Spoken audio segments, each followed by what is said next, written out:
Welcome to Sharika Talks, Unraveling the Truth, a journalist's quest. Subscribe for the truth. Facts known to the outer world. The Padmanabhaswamy Temple in Thiruvananthapuram, Kerala, is renowned for its immense wealth and enigmatic sealed chambers. In 2011, a Supreme Court-directed inventory of the temple's vaults uncovered treasures estimated to be worth over $22 billion, equivalent to more than 5 trillion rupees today, including gold coins, jewels, and ancient artifacts. Among these, Vault B remains unopened, shrouded in mystery and religious significance. Believed to be protected by curses and divine guardians, attempts to unseal Vault B have been met with resistance from temple authorities and devotees, citing astrological warnings and sacred traditions. The contents of Vault B remain unknown, fueling decades of speculation, secrecy, and awe. Beginning of Part 2, In Pursuit of a Flame. Chapter 12, Project Umbra. Sharika sat alone on the third-floor balcony of her individual hostel room at JMI University. The Yamuna River shimmered faintly in the distance, just visible beyond the hazy contours of Delhi. The cool breeze brushed her cheeks, but her mind was a storm. It was a calm night in late August, and though her second semester exams were due to start the next morning, she showed no signs of anxiety.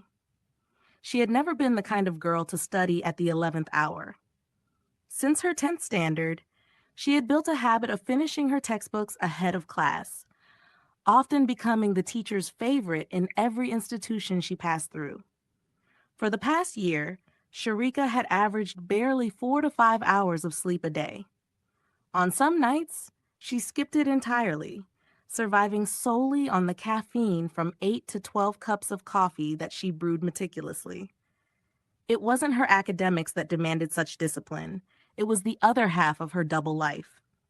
A mission that started as a spark of suspicion, but evolved into something with real gravity. She had learned to lie fluently, pretend, fake laughter, drink more coffee than her heart could handle, skip sleep, smile for the university newsletter photos while secretly tracking her suspect, her savior, her obsession. What had begun as a curious hunch soon transformed into a mission she named Project Umbra, Latin for shadow. The name came to her at 3:17 a.m. the previous year on October 9th, when the moon outside cast a shadow on her wall map. A shadow just like the climbing shoes tread she had first seen on the temple floor image. Umbra, the Latin word for shadow, it stuck. It was both literal and symbolic. The shadow of Sachin's climbing shoe, the shadows he cast with his secrets, and her quiet, tireless pursuit through it all. Sachin had saved her life once. That alone made her hesitate. But what if he was also hiding a truth that could shake the country? Justice had to outweigh emotion. It began the day she reached Delhi. Quietly, obsessively, she had tracked Sachin's every movement using the Samsung Smart Tag she had stitched inside the strap of his backpack and paired to her old Samsung phone. As expected, he had never upgraded the bag. Why would he? It was possibly the world's best compact backpack, engineered for elite alpine sportsmen. He carried it everywhere, and it carried secrets. Her wall had become her war room, a giant printed map of India, strewn with pins, threads, annotations, and color-coded patterns. Yellow for short stops, red for temple zones, blue for zones with GPS disappearance. A digital spreadsheet tracked the timeline. She remembered why she had shifted to a single room instead of staying in the shared hostel wing. Privacy. There was no way she could run Project Umbra under watchful roommates. She needed secrecy. Space. Obsession. With every update in location data, she compared newspaper reports, news channel archives, even local social media groups, Instagram reels, Facebook regional news groups. She dove into them all. She wasn't just collecting data. She was building a case. Sachin wasn't a teacher. He wasn't a field trip handler. He was something else. She was sure by the 5th month. She found patterns that couldn't be ignored, not anymore. After Sachin disembarked at Hazrat Nizamuddin Station, she tracked him to a location near Puranachila in Delhi.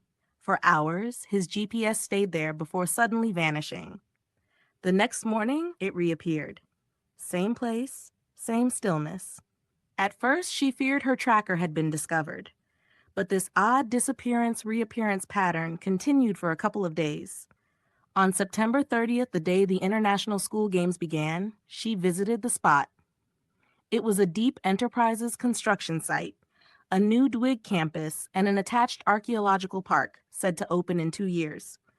Maybe he's just helping Sukanya, she thought, ashamed of her suspicions. It should have cleared her doubts. She wanted to believe Sachin was just doing Sukanya a favor. But her Sherlock mode refused to switch off. She didn't approach him. She didn't visit the sports complexes during the International School Games in Delhi, but she followed every moment of the TV coverage, watching closely for his presence.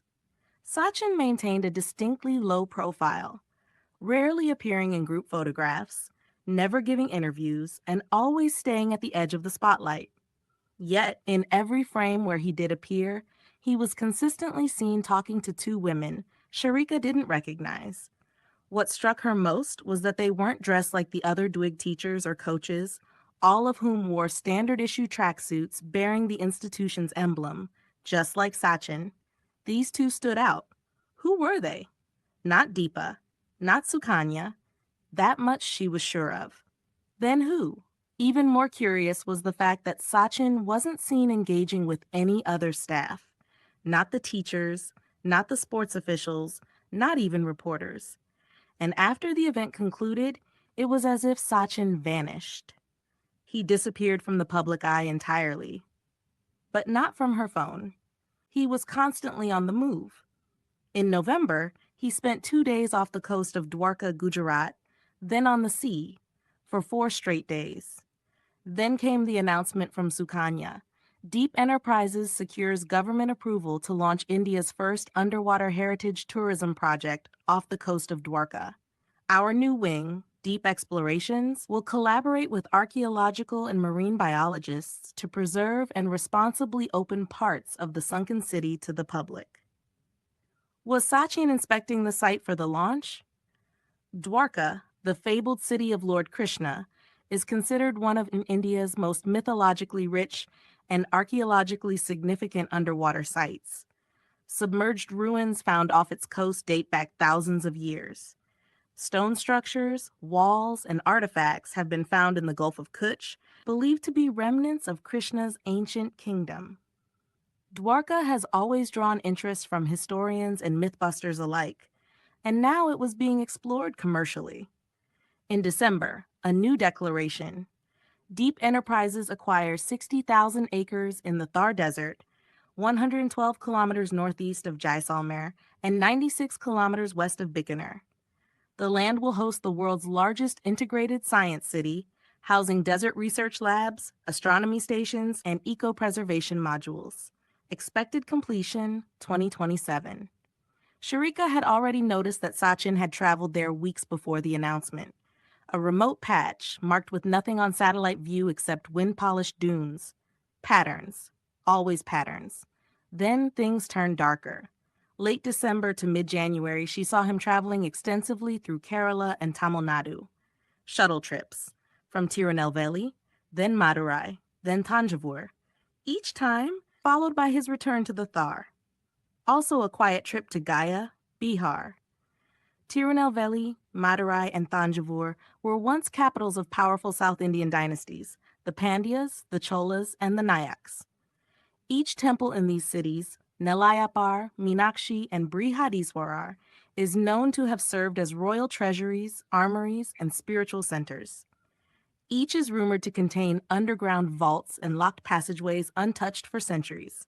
She traced his stops to ancient temples. Temple interiors, midnight signals, he wasn't visiting, he was entering. And Gaya? Buddhist? Or another piece of the puzzle? Then from January to February, back to Tamil Nadu. And again, to Thar, 3 temples, 3 ancient capitals. Each visit lasted 3 nights. Stationary GPS data showed him inside temple complexes. No phone movement, just deep stillness.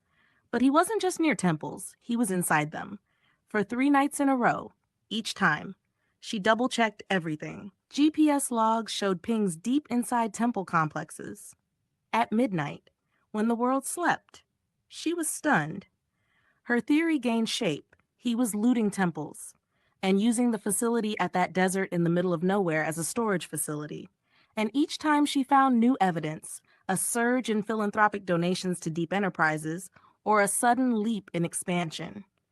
In late February and March, he was seen moving between the Thar Desert and Patna. No known religious significance there, but he kept going. Gaya and Patna are sites of immense spiritual and historical value.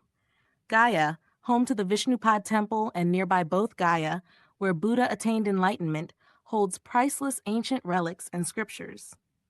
Patna, formerly Pataliputra, was the capital of the Mauryan Empire.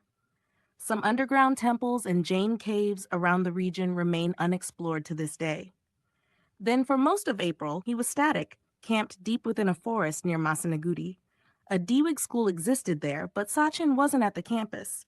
Instead, he lingered between 2 isolated locations, one a clifftop near a waterfall, the other a forested ridge. One location had a visible structure, the other, just trees, a perfect hiding place. But why hiding? Then in late May, he resurfaced. First Thar, then Delhi, then to Gaya again, then unexpectedly, Puri. And after a month in early July, during the Rathra festival in Puri, she tracked him moving inside the Puri temple, even at hours when civilians weren't allowed. 4 days, 4 full days. And just like that, he vanished again. The Jagannath Temple in Puri is one of the most revered and mysterious temples in India. Apart from its annual Rath Yatra, the temple has multiple hidden chambers, including a Ratna Bhandar, treasure house, which remains sealed under strict religious orders. The last inventory taken was more than 3 centuries ago. Some believe the inner vault holds not just gold, but ancient relics from lost eras. That month, Deep Enterprises' valuation was updated. A new fund report estimated it to be worth $210 billion, 1.8 trillion rupees. Almost more than 3 times the value from last year. More than all its visible income streams could justify. They weren't borrowing anymore. No bank loans, no investor reports, just liquid capital. Where was the money coming from? The temples. Her heart didn't want to believe it, but her brain said otherwise. She shivered, clutching her coffee. Her mind spun. He saved me, but what if he's saving ancient secrets only to sell them? Temples, hidden vaults, sudden empire expansion, vanishing footprints. He never flies, always trains, always sleeper class, like me. Is he scared of flights too? Or is it something else? A need to stay invisible. Sharika stared out at the Yamuna River from her balcony. The moon shimmered against its surface, pale and haunting. She stared at her phone. The smart tag tracker pinged again. Sachin. Then she looked northwest, where her phone said Sachin's tracker was, 8 kilometers away, somewhere near the Prime Minister's office. Sharika laughed bitterly. "What are you up to?" she murmured. She turned to her room. The wall map stood like a crime board. Beside it, a desk scattered with newspaper clippings, temple blueprints, and printed blog posts. In the middle, one photo. Sachin, you saved my life, but maybe that was your mistake. She glanced at the clock, 12:11 a.m. She sighed, glancing at her exam schedule. Her exam was less than 8 hours away, but she checked her phone one last time before going to sleep. The dot moved. Towards the airport. "Damn it," she muttered, sitting upright. "Where are you going now?" Sleep was a distant dream. The pursuit had just begun. End of chapter 12. Thank you for watching Unraveling the Truth, A Journalist's Quest. Subscribe to stay updated on Sharika's journey. Stay tuned for the next part. Disclaimer. Unraveling the Truth, A Journalist's Quest is a work of fiction. The experiences, ideas, and theories presented by the characters, including the books they write, are purely fictional and do not reflect real-world events, beliefs, or ideologies. While some incidents and characters may be inspired by real-world scenarios, they are entirely fictionalized for storytelling purposes. The author does not endorse or share the viewpoints expressed by any character in this novel. Any resemblance to actual persons, living or dead, or real events is purely coincidental. Viewer discretion is advised.